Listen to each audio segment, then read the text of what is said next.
qual que é a altura de camada da peça 3D perfeita, beleza? Então, a gente tem um arquivo que foi dividido entre camadas, camada sobre camada, e esse arquivo vai ser, esse projeto vai ser empilhado até formar a sua peça 3D perfeita para chegar na peça 3D final, beleza? Boa noite pessoal.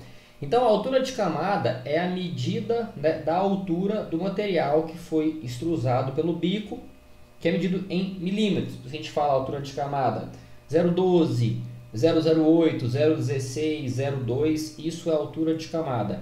Assim como o número de pixels da sua televisão define a resolução da sua televisão, da imagem, a altura de camada também... Acho que o microfone estava longe, né?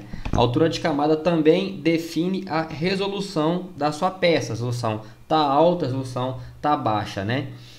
Mas por que é importante escolher uma altura de camada ideal para sua peça? O que a altura de camada vai mudar na sua impressão? Se alguém tem dúvida sobre isso, sobre qual altura de camada usa, deixa aqui no chat para eu saber. Me fala qual que é a sua dúvida, que assim que terminar a live eu vou responder as dúvidas também. Então, por que é importante saber o que a altura de camada vai influenciar na sua peça?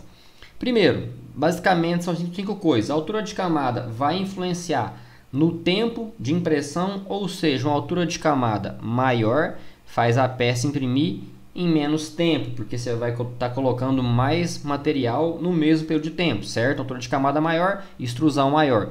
Segunda coisa, custo de impressão. Se você faz uma altura de camada maior, você tende a reduzir o tempo, o seu custo de impressão tende a cair. Terceira coisa, resistência da peça. Mas o que a altura de camada tem a ver com resistência de peça? A gente já sabe que se a gente faz uma altura de camada muito grande, isso quer dizer o quê? Que o bico não está pressionando tanto uma camada sobre a outra. Quando o bico deixa uma camada distante da de baixo, quer dizer que ele não está apertando. Então a resistência da sua peça fica menor. Como que você tem uma resistência maior? A altura de camada menor. Porque a altura de camada menor, o bico vai achatar mais essa camada, vai apertar mais uma camada sobre a outra, você vai ter uma altura de camada menor, ter uma pressão maior e resistência maior também. Quarto ponto, qualidade. E quinto ponto, detalhamento. E aqui é bom entender que detalhe, né, e qualidade são coisas diferentes. Como assim? Uma peça sempre tem que ter qualidade, mas uma peça nem sempre tem detalhe. Como assim, Paulo? Pega uma peça que eu sempre gosto, deixo aqui, primeiro que é uma peça útil mesmo para o meu dia a dia, e uma peça boa de explicar. Qual que é a diferença de qualidade e detalhamento? Alguém acha que é igual? Alguém acha que é a mesma coisa? Antes de eu explicar, coloca no chat, por favor, o que você acha que é mais importante? Se é detalhe ou qualidade? Qual que você prioriza? Ou você acha que é a mesma coisa? Você acha que é diferente? Põe no chat para eu saber.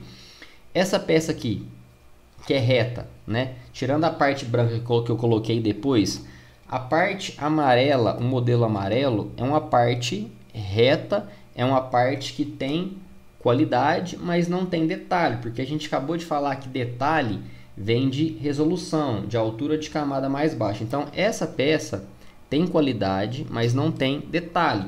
Ou seja, toda peça tem que ter qualidade, mas nem toda peça tem detalhe.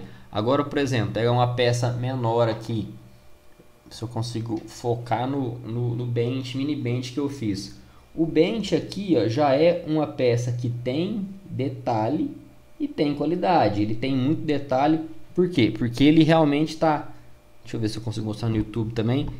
É uma peça, cadê? Muito pequenininha, né? Não estava no lugar certo. Então, tem muito detalhe e logo tem qualidade. Então, o detalhe vem da resolução, altura de camada baixa. Você pode fazer uma peça com qualidade, com altura de camada alta, sem detalhe, mas a qualidade sempre tem que ter. E o detalhe nem sempre vai existir, porque ele vai depender da altura de camada. Ficou clara a diferença?